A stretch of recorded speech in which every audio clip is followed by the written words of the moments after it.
Okay, let's cover something very briefly. I'm going to call this brief lesson The Dirty Little Secret About Jehovah's Witnesses. And I hope we link this in as many ways as we can on YouTube so as many people watch it as possible. There are no vowels in the Hebrew language. There are 22 consonants, but no vowels. Context has to determine usage in Hebrew, and sometimes the pronunciation is rather fluid. The name Jehovah uses 4 Hebrew letters called the Tetragrammaton. That's a big word. It simply means 4 letters. But 4 letters isn't as flashy and as exciting as the word Tetragrammaton. If you can spit that out in a charismatic church, they might think you're filled with the Spirit. But they roughly correspond to our English letters J, H, V, H. And the vowels have to be added for English purposes. But the Jehovah's Witnesses, and from here on we'll simply call them JWs, have decided that calling God or addressing God by that name is the most important matter for men to clarify. In around 1930, and there's no publication date in the front of this book, so based on the material in the book, you guess that the publication was about 1930. The Watchtower Bible and Tract Society published this book entitled Prophecy, written by their president, Joseph Rutherford, at the time. And he writes about God's special name. Chapter 12, page 316, Jehovah's name is the most vital issue before all creation. A few have settled the question by taking an unequivocal stand on the side of Jehovah, and now give all honor and glory to his name. All who will ever enjoy life everlasting must do likewise. And I asked if a Jehovah Witness that I met believed that that would be true, and he said yes. That's the most important issue, is understand God's appropriate name, God's divine name, and to address him by that name. And then in 1950, they decided they couldn't twist the Bible any further the way they were doing, so they wrote their own Bible, the New World Translation of the Christian Greek Scriptures. This was from 1950, and they added the rest of the Bible later on.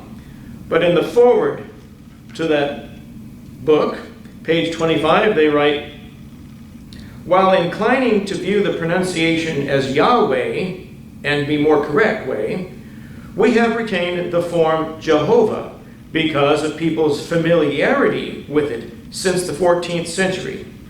Moreover, it preserves equally with other forms the 4 letters of the Tetragrammaton, JHVH. So they're very fixated on those 4 letters. And then in 1984, they published this big reference Bible, New World Translation of the Holy Scriptures by the Watchtower Bible and Tract Society. And in the appendix, page 1561, the first subject they address has to do with God's supposed divine name. And they write, the greatest indignity that modern translators render to the divine author of the Holy Scriptures is the removal or the concealing of his peculiar personal name. And they remind you of the 4 letters of the Tetragrammaton. By using the name Jehovah, we have held closely to the original language texts and have not followed the practice of substituting titles such as Lord, the Lord, Adonai, or God for the divine name, the Tetragrammaton. Oh, it's beautiful when it rolls off your lips that way. Only the Hebrew text has retained this most important name in its original form of 4 letters, the exact pronunciation of which has not been preserved. Right there on the page of their reference Bible. And they say the New World Translation continues to use the form Jehovah because of people's familiarity with it for centuries. So what do we have? What do we gain from all that? You know, you ask a JW to take a gospel tract from you or take something you want to offer. You know what they do, and I've had them do this to me more than once. They back up like this and they put their hands up and say, well, We believe we have the truth, and we don't want to cloud our minds with other people's information that might be wrong. And so they refuse to take your track.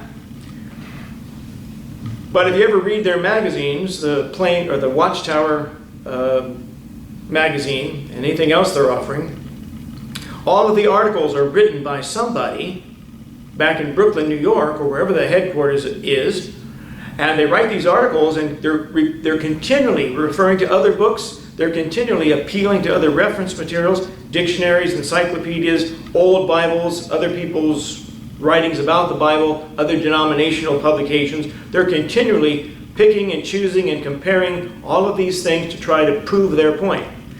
And I've often wondered, how is it that somebody back in Brooklyn, New York is free to read and compare other people's literature, but not the dumb sap who's asked to distribute the magazine in front of the donut shop? For goodness sake, they don't see the inconsistency of that? And so I've decided simply to quote from their own sources today to illustrate what I call the dirty little secret of Jehovah's Witnesses. This is how it runs. God has a special name, a special divine name. It's an indignity to address him by any other name. His name is represented by 4 Hebrew letters. But nobody knows exactly how to pronounce those letters. Our first choice would have been Yahweh. But we say Jehovah because people have already heard of it over the centuries. But if you don't agree with us, you will never enjoy life eternal, according to Rutherford. Now, if we're unsure about how to pronounce it, then it can't be that important in the end. God says, I am the rose of Sharon, I am the lily of the valley, Song of Solomon, 2 verse 1. Christ is called a stone of stumbling and a rock of offense, 1 Peter 2 verse 8. And at the end, let me say this. Proverbs 12 verse 17 says, He that speaketh truth showeth forth righteousness, but a false witness deceit. God even puts the name of their church in his Bible. A false witness shows forth deceit. And this is what I call the dirty little secret of the JWs. Back in the 1980s, people would mispronounce President Ronald Reagan's name as Regan if they hadn't voted for him and weren't supportive of him. How do you know you're not insulting the name of God by the way you pronounce it? Context has to determine usage and pronunciation. If you have the letters B, K, without any vowels, you don't know if that's bike, book, bake, beak, or Burger King. So we don't put much stock in what the JWs tell us or what the JWs teach us. Those people are lost. They're on their way to hell. Oh, but they have an answer for that. There is no such place as hell. So either way, they win. No matter what happens, they're going somewhere. And the Bible says, He that hath the Son hath life, and he that hath not the Son of God hath not life. 1 John 5:12. And the name Jehovah is nowhere in that verse. All right, that's enough for today. Thank you very much.